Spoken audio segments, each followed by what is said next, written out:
A new mandate from the league telling referees to watch for more illegal contact and holding between defensive backs and wide receivers.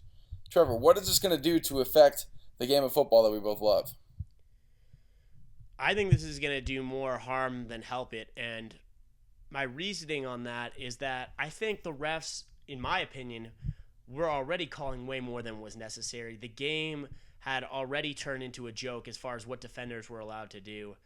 And I already would cringe any time that a great defensive play happened last year because in the back of my head, I was like, oh my God, is there a flag? Is there a flag? You could never truly enjoy it till 30 seconds after the play was over.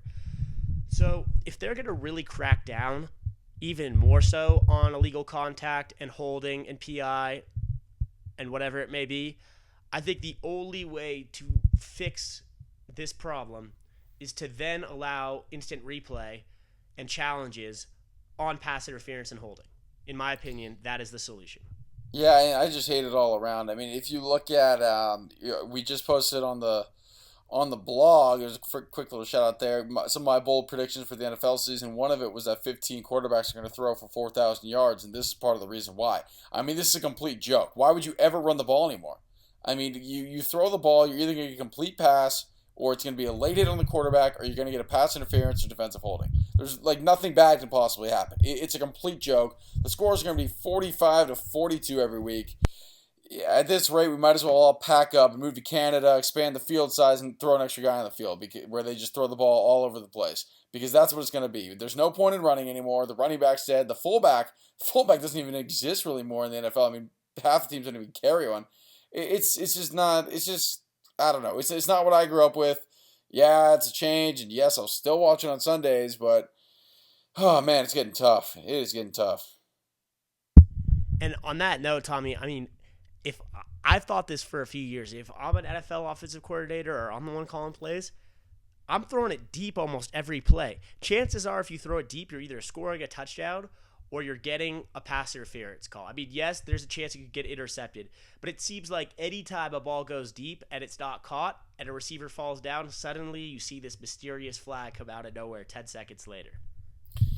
That happens, or the late hit on the quarterback happens. It's just there's just so many penalties every passing play. I mean, and we never really factor that in when you look at the stats. Like, oh, they completed the ball 60% of the time. Well, there was also five other times where some corner was lightly touching a wide receiver when he was coming out of his break, and the ball wasn't even thrown to him. But hey, that's still defensive holding, and there's 10 yards and a first down.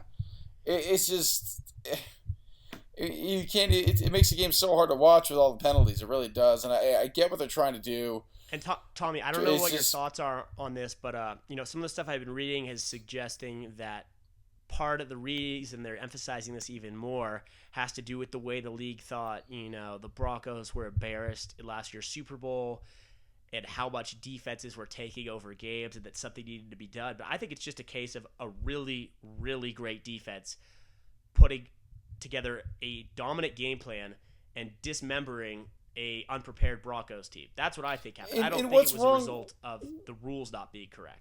What's wrong with winning a game with defense? I don't see a problem with that at all. I mean, there's two sides of the ball. I mean, if you want to be a good defensive team, you can be a good defensive team. I have no problem with that. I don't understand why every game needs to be freaking 40 points on each side. I don't get why every single quarterback has to throw for 500 million yards a year. I don't get why there needs to be 80 touchdown passes and fantasy stats flying all over the place. It's just not. It doesn't make any sense. You want to know It's why, though? just It's because of fantasy. Fantasy is running the success of this league, and people need points in fantasy, Tommy. There's your answer right there. so my running backs are now useless. I mean, you've got to think twice now. Though running backs are, suddenly running backs are starting to become much more valuable receivers. Yeah, I didn't even my fantasy team. I didn't even draft a running back till like the sixth round. I didn't even care. And the I problem, don't even now care we're about talking those about guys. fantasy. The problem you get when you start drafting receivers is you start drafting receivers, like on a team like the Broncos because you think Peyton Manning's going to be throwing the ball all the time. But he spreads it around to so many different receivers. You can't necessarily find success that way because one game, Wes Welker might get you 30 points, and then for 3 or 4 games, he might only get 2 or 3 receptions. Dude, my team is stacked, man. One last I'm note, just though, telling on you. this topic, Tommy. I will say, personal vendetta against the Seahawks. I will love to see Richard Sherman complain about penalties this year. I'm not going to have a problem with that. LOB. Yeah. All right. On that note, Tommy, you're done. You're done with that.